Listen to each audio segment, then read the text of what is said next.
Bulldozer দিয়ে নিমিষেই গুড়িয়ে ফেলা হলো নবনির্মিত ভবনের একাংশ। রাস্তা দখল করে অবৈধভাবে গড়ে তোলা হচ্ছিল ভবনটি।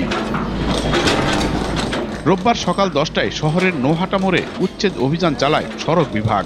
এর আগে এসব স্থাপনা সরিয়ে নিতে দফায় দফায় নোটিশ দেওয়া হয়, কিন্তু অনেকে আমলে না নেওয়ায় সড়কের দুপাশে অবৈধভাবে গড়ে তোলা ছোট বড় দোকান ভেঙে ফেলা হয়। অবৈধ স্থাপনা উচ্ছেদে জিরো টলারেন্স নীতি সড়ক বিভাগের। জেলা প্রশাসক মহোদয়ের মাধ্যমে আমরা একটা চিঠি ইস্যু করি, নোটিশ দিই নিজে একটা নির্দিষ্ট টাইম দিয়ে স্থাপনাটা সরিয়ে নেওয়ার জন্য।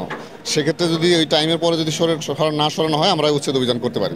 স্থানীয়দের অভিযোগ, ফ্যাসিস্ট সরকারের ছত্রছায়ায় সড়কের জমির উপর এসব স্থাপনা গড়ে তোলে প্রভাবশালীরা। এই কার্যক্রম উচ্ছেদ করতে গিয়ে যারা বড় উচ্চ পর্যায়ের যে সমস্ত লোকজনেরা আছে, তাদের যেন কোনো প্রস্তাব বিস্তার লাভ না করে সকলেই যেন এই আওতাভুক্ত থাকে।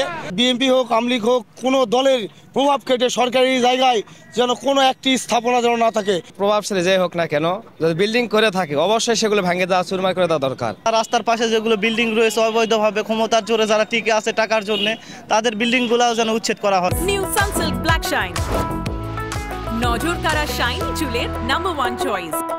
সড়ক বিভাগ জানায়, উচ্ছেদ অভিযানে অন্তত 50টি দোকান বুলডোজার দিয়ে গুড়িয়ে ফেলা হয়। এমআর রকি, সময় সংবাদ, নওগাঁ।